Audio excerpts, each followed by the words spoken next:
ગુજરાત ગેસમાં છેલ્લે આપણે ફેબ્રુઆરીમાં જોઈએ તો 20 લાખ ક્યુબિક મીટર જેવું એમનું કન્ઝપ્શન હતું, એટલે 200 જેવા યુનિટો ગુજરાત ગેસમાં ચાલુ હતા અને બાકી પ્રોપેન એલપીજીમાં ચાલુ હતા.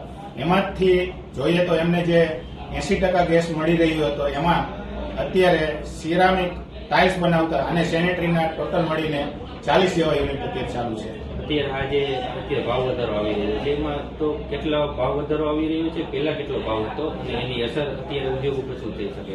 પહેલા 41.50 રૂપીસ હતો, આજના જે પ્રાઇસ આપણને મળ્યા છે 92 રૂપીસ મળ્યા છે અને એ યુએસડીમાં 94 રૂપીસના કેલ્ક્યુલેશન ઉપર છે. તો અત્યારે માર્કેટમાં જે પ્રમાણે ડોલર પણ વધી રહ્યો છે એ જોતા 105 રૂપિયા ટેક્સ સાથેના પ્રાઇસ મળતા હોય, જે માર્કેટમાં સિરામિક પ્રોડક્ટમાં, એક્સપોર્ટમાં અને ડોમેસ્ટિકમાં બંનેમાં પ્રશ્ન ઉભા થતા હોય અને એ પ્રમાણે અમારા કસ્ટમર લેવા પણ અત્યારે તૈયાર નથી.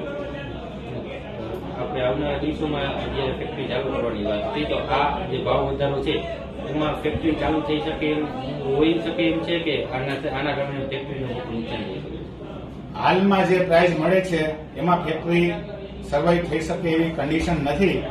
અત્યારે વોલ્ટાઇલ્સ એસોસિએશનના સર્વે મેમ્બરોની જનરલ મીટિંગ મળેલી હતી અને સર્વાનુમતે એવું નક્કી કરેલ છે કે આપણે અત્યારે જો ડિમાન્ડ ના હોય અને પ્લાન્ટ ચાલુ કરીએ તો આપણે 1 મહિના પછી ફરીથી શટડાઉન લેવાનો સમય આવે અને ફરીથી આપણા જે કામદારો છે એ બેકાર બને, તો એનાથી આપણે એવું નક્કી કરીએ કે ગેસના પ્રાઇસ ઘટે અને સરકાર આમાં વેટમાં રાહત આપે તો આપણે 1 મે થી પ્રોડક્શન ચાલુ કરીએ એવું અમે સર્વાનુમતે આજે વોલ્ટાઇલ્સ બનાવતા યુનિટોએ નક્કી કરેલું છે. કેટલા યુનિટ? આ વોલ્ટાઇલ્સ બનાવતા અત્યારે 161 યુનિટોએ સર્વસંમતિ આપેલી છે. અત્યારે આજે યુદ્ધની પરિસ્થિતિ ચાલી રહી છે, જેના કારણે 25 દિવસનું શટડાઉન લીધું હતું. તો અત્યારે આ જે ઉદ્યોગ છે એની પરિસ્થિતિ શું છે અને ત્યાં સુધીમાં જે આખો ઉદ્યોગ છે, સિરામિક ઉદ્યોગ ચાલુ થઈ શકે એમ છે અને એક્સપોર્ટની શું સ્થિતિ છે? આમ જોઈએ તો ઉદ્યોગમાં તો બહુ નુકસાન હોય, કારણ કે એમને બેંકના હપ્તા ચાલુ હોય, શ્રમિકોના પ્રશ્ન હોય, ઉદ્યોગકારોને ઘણી બધી ઇન્ડસ્ટ્રી જે સોલાર પ્લાન્ટ પણ લગાવેલા છે એટલે એના પણ લોનના હપ્તા ચાલુ હોય.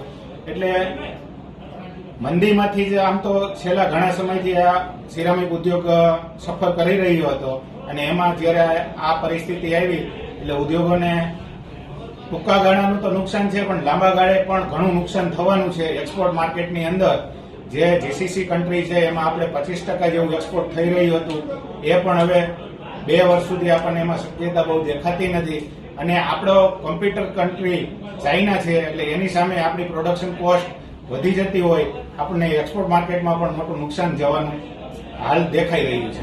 આપણે સાથે જે પ્રોપેન ગેસનો પણ વપરાશ થાય છે સિરામિક ઉદ્યોગમાં, તો એમની અત્યારે સ્થિતિ શું છે? સપ્લાય આપણને મળે છે કે કયા ભાવે મળે છે? હાલ પ્રોપેન અને એલપીજી એમનો સપ્લાય બંધ છે અને લાંબો સમય સુધી એ મળી શકે એવી કોઈ શક્યતા દેખાઈ રહી નથી. અને સિરામિક ઉદ્યોગ આપણે 25 દિવસ જેટલું શટડાઉન લીધું છે ને હજી આવનારા દિવસોમાં શટડાઉન વિચારી રહ્યા છીએ, તો ઘણી બધી મોટી સંખ્યામાં જે શ્રમિકોને એ લોકો કામ કરતા હોય છે, તો એમની સ્થિતિ શું છે અને શું કરશે? ઉદ્યોગોમાં 25 દિવસનું ઓલરેડી શટડાઉન હતું. એ સમય દરમિયાન તો હજુ પણ ડિસ્પેચ અને મેન્ટેનન્સ જેવા કામો ચાલતા હતા, એટલે 50% ક્યાંક શ્રમિકો અને કારીગરો ફેક્ટરીની અંદર નોકરી માટે આવતા હોય, પણ જ્યારે હવે 1 મહિનાનું શટડાઉન આવી રહ્યું છે ત્યારે મોટા ભાગના લોકોને ઘરે બેસવું પડે એવું દેખાઈ રહ્યું છે, કારણ કે ફેક્ટરીઓ પણ 15 થી 25 દિવસની વચ્ચે એનું મેન્ટેનન્સ અને બીજા કામ પૂરા કરી લીધા હોય છે. ગેસના આ જે અસહ્ય જે ભાવ વધારો આવ્યો છે એ બાબતે આપણે ક્યાં સુધી રજૂઆત કરવામાં આવશે ને શું કરવાનું? મોરબી સિરામિક એસોસિએશન સાથે ગુજરાત ગેસ અને ગુજરાત સરકાર સંપર્કમાં છે. એમને પણ સસ્તો ગેસ મળી રહે એવા સરકાર પણ પ્રયત્ન કરી રહી છે.